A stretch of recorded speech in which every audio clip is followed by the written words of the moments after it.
2021 మే 14 నా పుట్టినరోజు నాడు జగన్మోహన్ రెడ్డి ఆజ్ఞ మేరకు పివి సునీల్ కుమార్, విజయ్ పాల్, ఇప్పుడున్న ఇంకొక అధికారి సీతారామాంజనేయులు వీరందరూ కుట్ర చేసి అప్పటికప్పుడు నా మీద రాజద్రోహం కేసు పెట్టి నన్ను ఎత్తుకెళ్ళి కస్టడీలో టార్చర్ చేయటం, సుప్రీంకోర్టు ఇన్వాల్వ్మెంట్తో నేను మిలిటరీ హాస్పిటల్కి వెళ్ళటం అదంతా అందరికీ తెలిసిందే.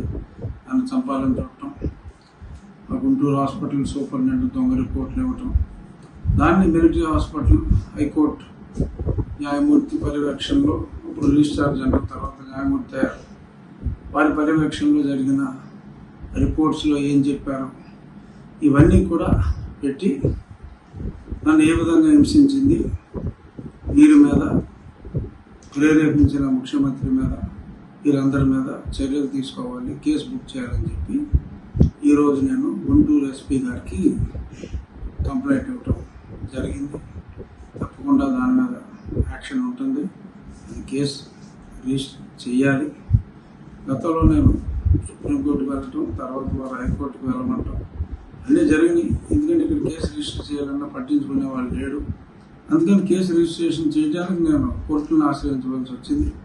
ఇప్పుడు డైరెక్ట్గానే లా అండ్ ఆర్డర్ ధర్మ 4 పాదాలు నడుస్తుంది కాబట్టి చంద్రబాబు నాయుడు గారి పరిపాలనలో నాకు న్యాయం చేయండి, అక్రమంగా నన్ను కస్టడీలో హింసించిన వాళ్ళని న్యాయపరంగా శిక్షించాలి అని చెప్పి నేను కంప్లైంట్ ఇవ్వడం జరిగింది. రాబోయే వారం 10 రోజుల్లో ఏం జరుగుతుందో చూద్దాం. 2021 మే 14 నా పుట్టినరోజు నాడు జగన్మోహన్ రెడ్డి ఆజ్ఞ మేరకు పివి సునీల్ కుమార్, విజయ్ పాల్, ఇప్పుడున్న ఇంకొక అధికారి సీతారామాంజనేయులు వీరందరూ కుట్ర చేసి అప్పటికప్పుడు నా మీద రాజద్రోహం కేసు పెట్టి నన్ను ఎత్తుకెళ్ళి కస్టడీలో టార్చర్ చేయటం, సుప్రీంకోర్టు ఇన్వాల్వ్మెంట్తో నేను మిలిటరీ హాస్పిటల్కి వెళ్ళటం అదంతా అందరికీ తెలిసిందే.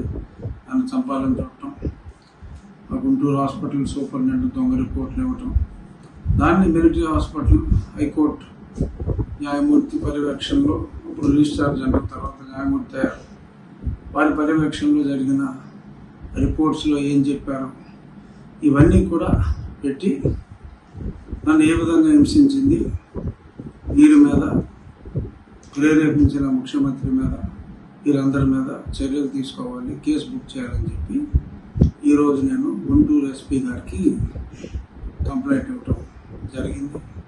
తప్పకుండా దాని మీద యాక్షన్ ఉంటుంది, అది కేసు రిజిస్టర్ చేయాలి.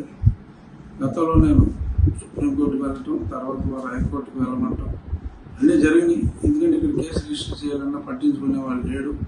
అందుకని కేసు రిజిస్ట్రేషన్ చేయడానికి నేను కోర్టులను ఆశ్రయించవలసి వచ్చింది.